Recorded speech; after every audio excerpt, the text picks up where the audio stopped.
one. Making a video to hopefully demonstrate how to set up an aquarium that is using a technique I've never done before. Been doing aquariums off and on for many years. Had aquariums since I was a kid, mostly 10-gallon aquariums. Had a 55-gallon tank about roughly 10 years ago, and it worked well for a few years, but then it sprung a leak, so kind of got out of it, but I kept the 10-gallon tank around. And about 6 months ago, I got introduced to someone on YouTube called Father Fish, and I'll put a link in the channel so that you can go visit him. But learned more about how to do aquarium care from watching his channel in these few months than probably the last 40 or so years that I've kept aquariums off and on. So been doing some research about it, and we're going to try and do something similar to this setup that he does, where you use a dirt substrate with a sand cap atop of it, and you use supplements to provide nutrients into the anaerobic layer below that sand cap, so that hopefully the plants that use the nutrients will be sustained for quite a long time. So we're going to set it up over the next couple of days, and then we're going to let it get set up for a few weeks before we put some fish in it. So join us for the journey, and let's see how we go. Here's some of the supplemental ingredients, as well as the dirt. There's potting mix that I'm using. Don't think there's any fertilizer in that stuff there. Using some of that, as well as cow manure compost. Used some of that, and the primary ingredient, sphagnum peat moss. Pretty much this is going to make up the main part of your dirt, and then you take half of the cow manure compost and half of the dirt and put these two together, and that will make up your put them two together, and that's what's in your peat moss equivalent. So like 4 cups of manure compost, 4 cups of potting mix, and you have 8 cups of peat moss in your mix total. I also have some Osmocote. This is some plant food. I have blood meal, bone meal, a couple of tablespoons here and there, earthworm castings, about a handful of that. Have some diatomaceous earth. It is inert. Added some tomato and vegetable plant food as well. Not a whole lot, maybe a teaspoon or a tablespoon actually, as well as some garden lime. I didn't have any liquid iron, but the Osmocote should compensate for that, as well as some Epsom salt and a thing of baking soda, bicarbonate of soda. That should also be used. So I've got it in here in the bucket as just dirt. I'm going to add some water. What you want is a muddy composition that's about the consistency of a mud pie, where it's malleable to where you can make a mud ball or a mud pie, but not soupy. So I'm going to pour it into this tote here, and I'm going to put the water in, mix it in there, get the consistency down, and then I'm going to let it sit overnight, and then we're going to add it into the tank. So we'll see how this goes. So stay with us.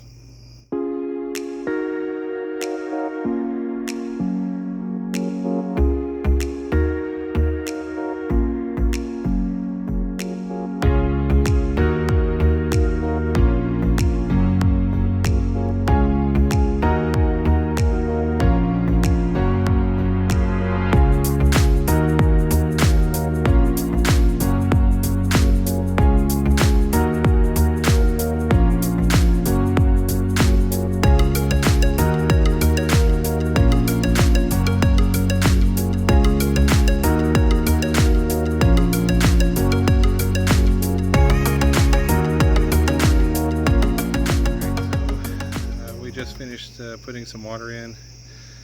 Pretty malleable. I can make a mud pie out of it.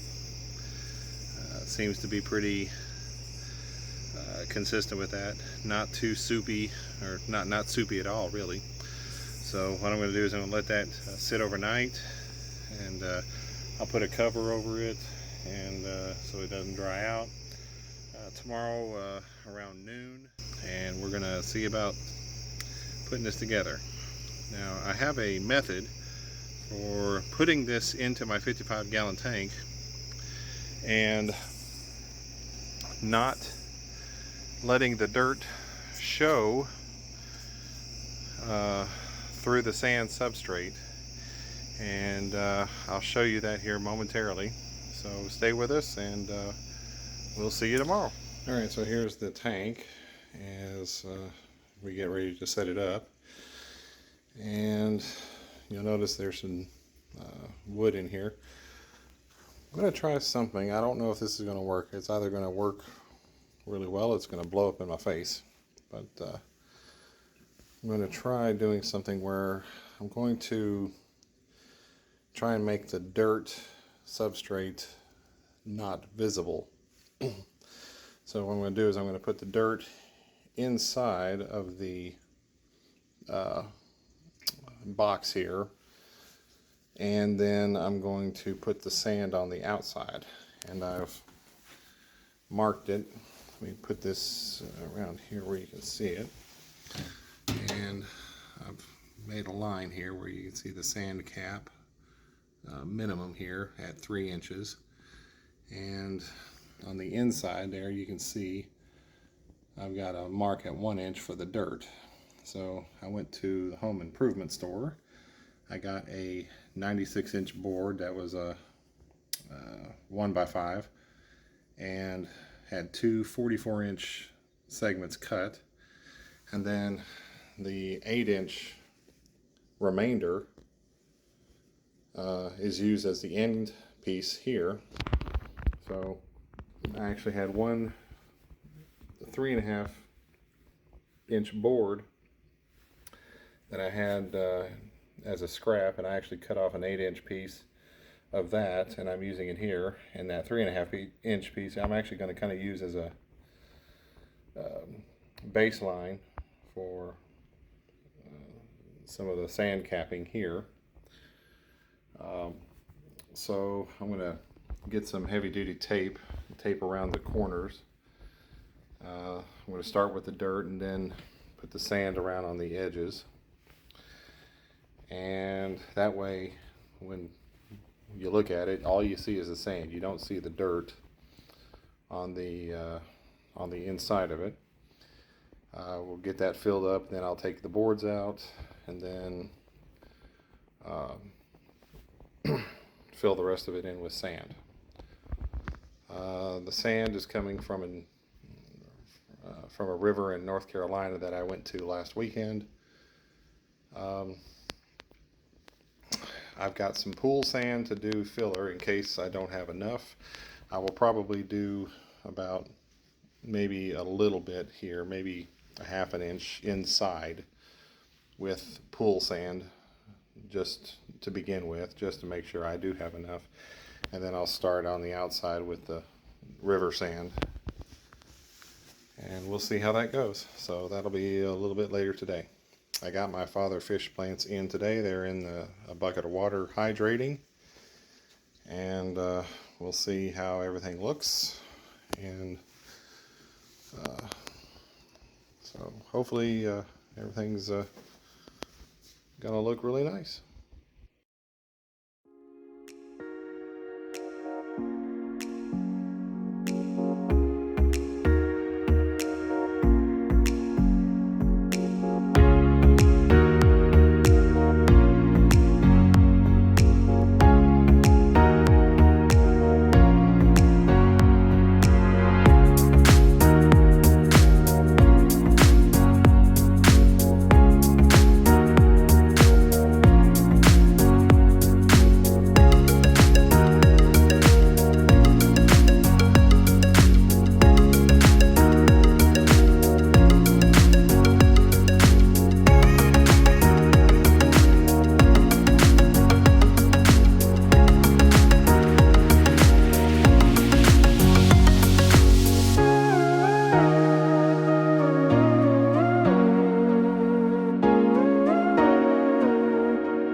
right so far. As you can see, we've got a little bit of a mess on our hands inside, but it's all right. The water will bring the sand off the glass, and you can see it's quite dark, that sand. Here's the bucket, and I'll show you a little bit of it here. It's got a little, I'm not sure the composition of it. I want to say it's mica, maybe. I'm not sure the exact composition of it. It's pretty dark.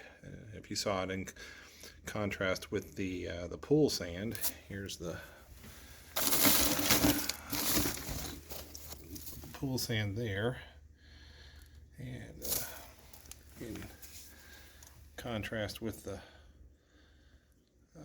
Toe River sand. We got it from the Toe River in North Carolina, just outside of Mount Mitchell. It's pretty good. So it looks like it'll be a nice dark sand. And this is a gutter scoop I got from the home improvement store, and it actually did pretty well in the bucket here. So it did really well to get into the crevice here in between the glass and the board. So I think what I'm going to do is I'm going to build this up to the top of the 5-inch board, so that on the inside, so that when I do remove this and there's the gap, I can take the sand and fill in the gap that is left over, and that should hopefully take care of everything there. Then we can begin with the aquascape with the driftwood and some of the rocks. So we'll continue on. Okay, and just reach over and just like grab the corners. And I'll grab these corners and we'll just pull it out slowly and just lift it up straight up like that. Yeah. All right. Yeah. Let me fill in the gaps here.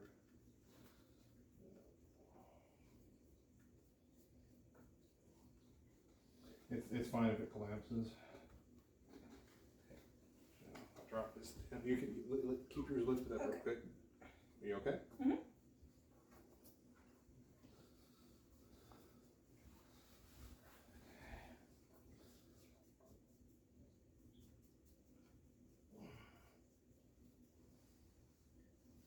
Okay, now go ahead and take the tape off of that side.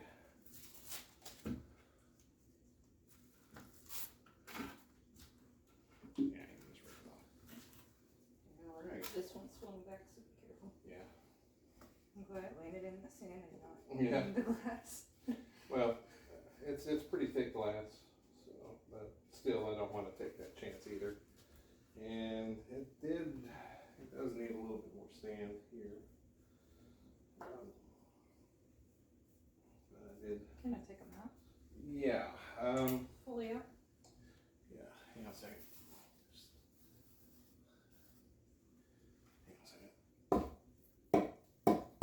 Okay. All right, and that was that worked out pretty well. So as you can see, I was able to fill in the gaps with the remaining sand. 5-gallon bucket did well. I did have the pool sand as a backup. It worked out quite well, and used a little bit of that stuff, and I think this is so far so good.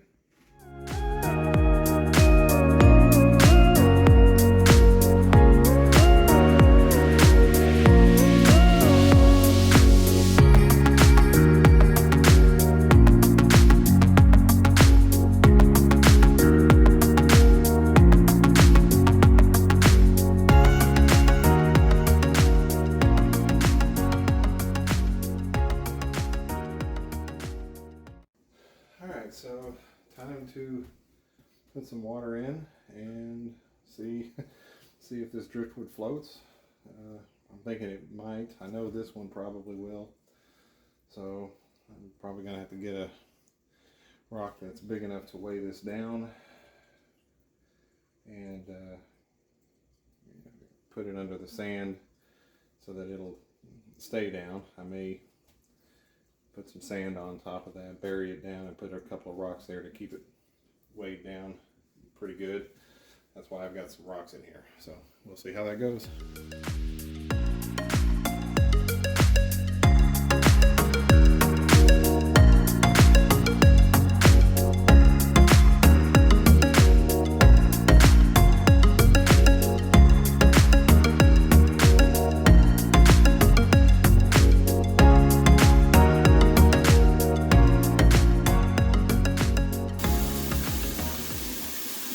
Alright, so I decided not to film the planting of the father fish plants. Thought that might be boring. Plus, I don't think you wanted to hear me cussing up a storm at some of the planting jobs that I did. But I did plant about 13 of them. I'm going to save a couple of them for a couple of other tanks. But here's the other side. As you can see, there's more of the driftwood and the rocks right now than there is the plants. So hopefully the plants will take hold and really pan out. Like I said, I know this is going to be a marathon, not a sprint.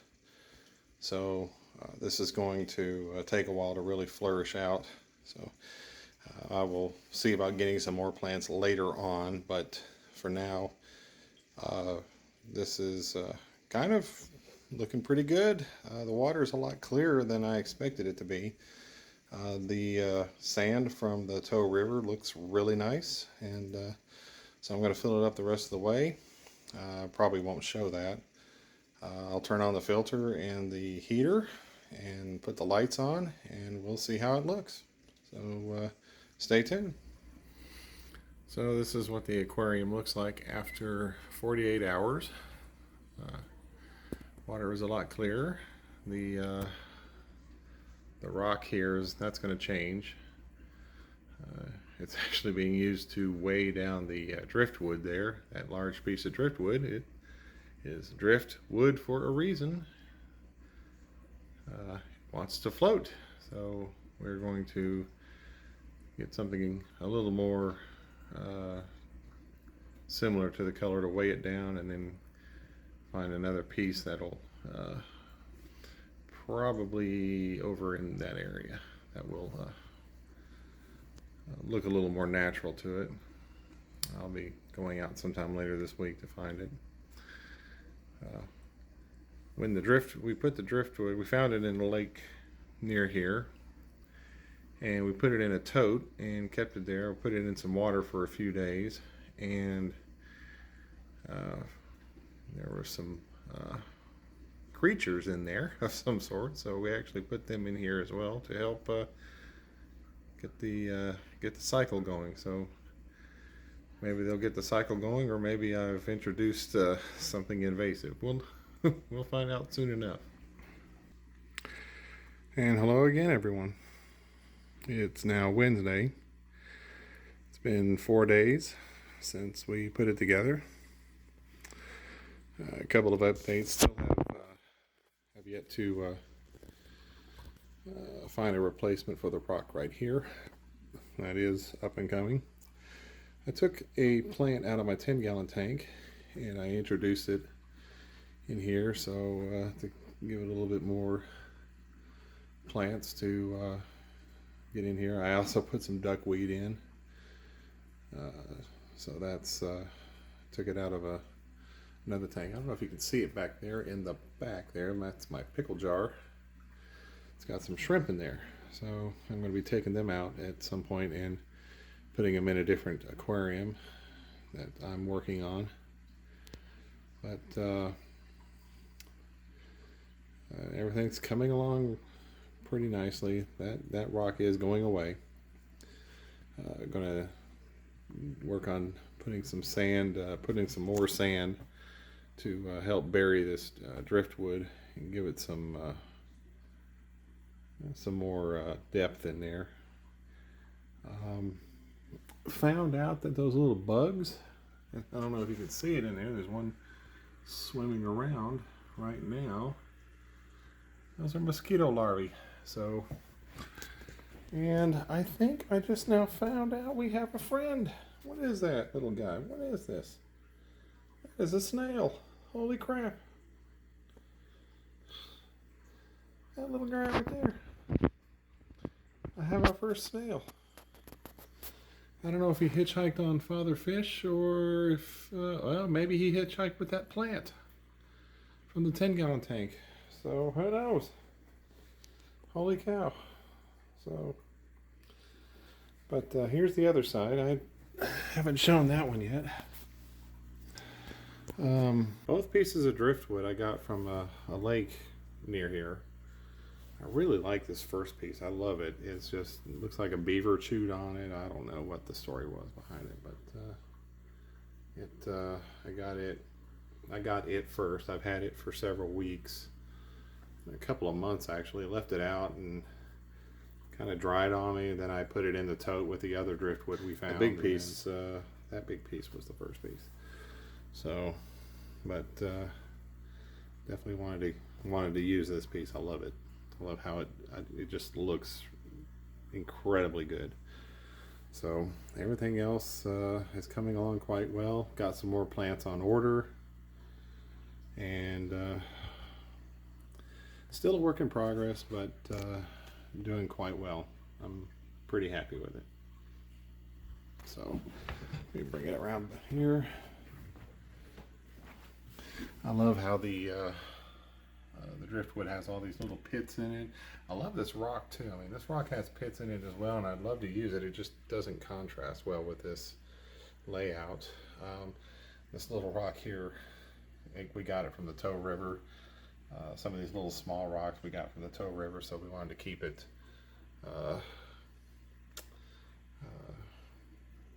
kind of as close to some of the elements from there as we could. So, but in any case, this is looking very well. I'll probably try and come up with a video later on in the future when we add some fish.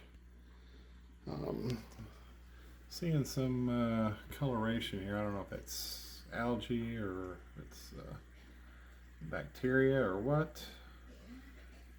Something on the top of that. What is that? Move it around here.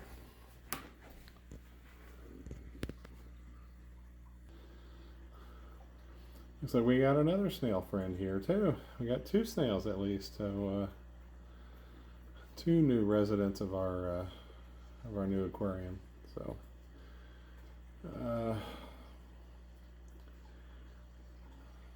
hopefully he's enjoying his.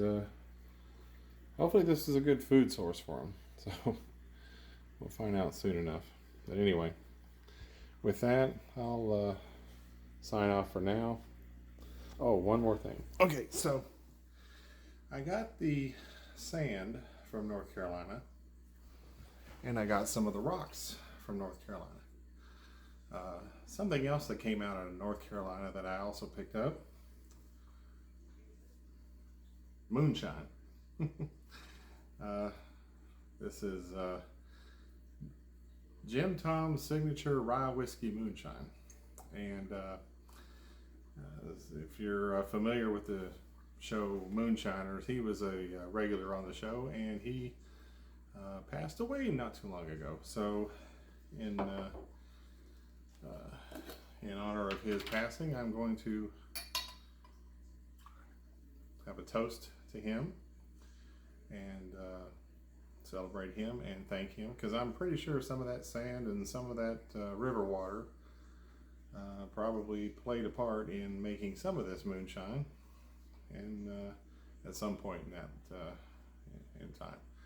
But thank you, Jim Tom, for giving us some of your rye whiskey, and thank you for watching. I hope you enjoyed it, and we're gonna see how this turns out. This isn't over yet, so hopefully in the next few weeks I'll have an update. We'll start adding fish in here. See if our snail friends enjoy it and find out what all is to come. So stay with us. Cheers.